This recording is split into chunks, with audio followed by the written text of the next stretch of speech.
This video has been made possible by RSH E-Sport Company. Check more about it in the description below. What's up guys, it's me Janne here, back again for another video, and in today's video I will be going through the ABCs, or I think you would want to say XYZs, of the Pacenote plugin camera view editor.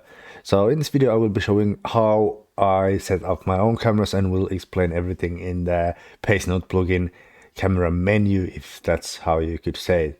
Without further ado, let's hop onto the stage and see how do I set up my cameras in the cars. Alright, as I drive with the bumper cam moved to the cockpit, this is always what it looks like when I begin with a new car. This is the Renault R2 Twingo. Let's move it a bit here so it's very surely visible. First thing that I adjust here is the field of view. I've got 0.8. No, that's Samiona's fob. 0.85 sharp. That's my field of view. According to multiple calculators, I can link a few in the description below, so you can also get the mathematically correct field of view if you are a lad of reason. And now that we have the right field of view, next thing what we need to do is we need to get the view into the car.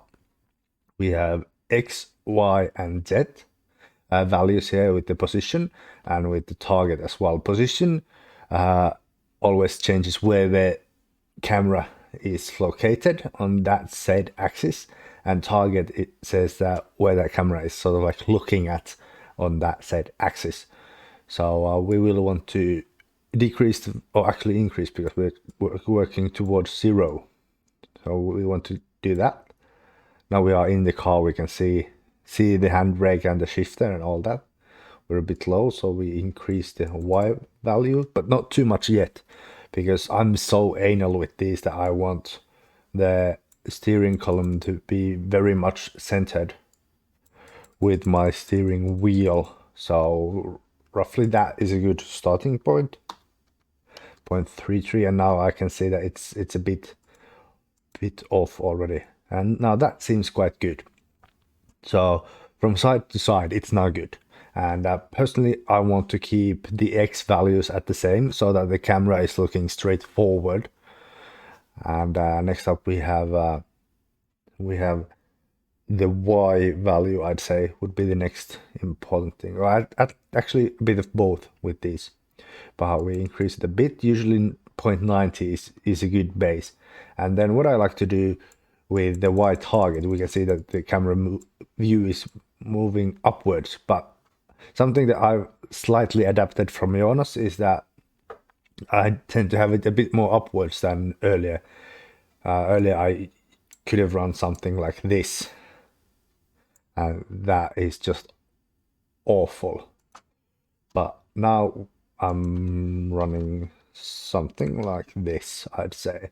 Maybe a bit higher still. Sorry, wrong way.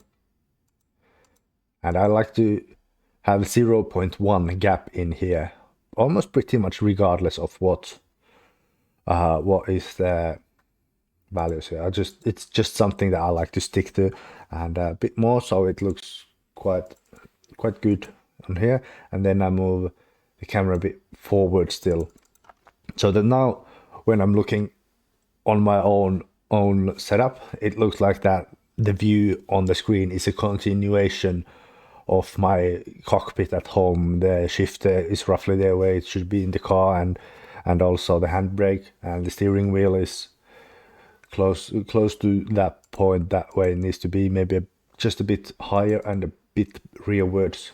And then now the roll bars are also there. The crash structure, not the suspension element. But that's about it, how I would like to set it up. But another thing that I just like to do is to have this jet target to be like 10 higher than what is the position. There's no scientific or any other kind of explanation apart from I like to do it that way. And that's pretty much what we've got now here. There's the show car exterior button that will make the view look a lot more awful in my opinion on pretty much all cars. So it shows the exterior. It's more visible with another camera like let's put it the bird camera, car exterior on and car exterior off. So now it's showing us the internal view that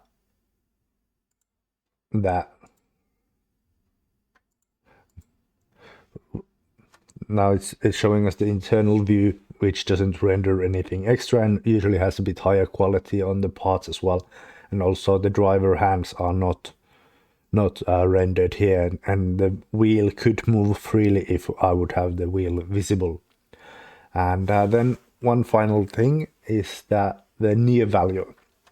I've been told by the wise elders of Richard Benz Rally community that you should have the near value as high as possible without having anything being cut off from your screen. You can't see it yet due to the way that the screen is set up, but the roll bar is slightly getting cut already. But if it's a value that sort of like gives you a bubble that within the bubble nothing is rendered, and if you put it high enough, you can see that the car starts to disappear, and apparently it moves as well. No idea why, but yeah, you want to have it as high as possible, but so that nothing like really like disappears from your screen.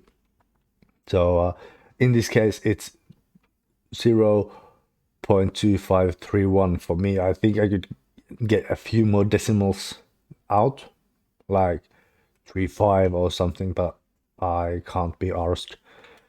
But yeah, it was said to me that it should be as high as possible without having anything going invisible in the cockpit, because that somehow aids the flickering of the textures. There was a really wise explanation, but given that I am me, I really couldn't understand more than just use the highest near value without anything disappearing in the cockpit. And I think, yeah, obviously at the end we want to save camera settings, so when we start the next stage it's also the same camera settings here. But yeah, I think that is all that I have to say about the Pacenote plugin camera menu. And there we have it. That is the XYZ of the camera menu from Pacenote plugin. I hope this was somewhat useful, or at least not a complete waste of time. But yeah, that is all for now. Thank you guys ever so much for watching. I don't know when I will be seeing you again, probably just on Monday next week, because I don't really have anything to stream this week. And yeah,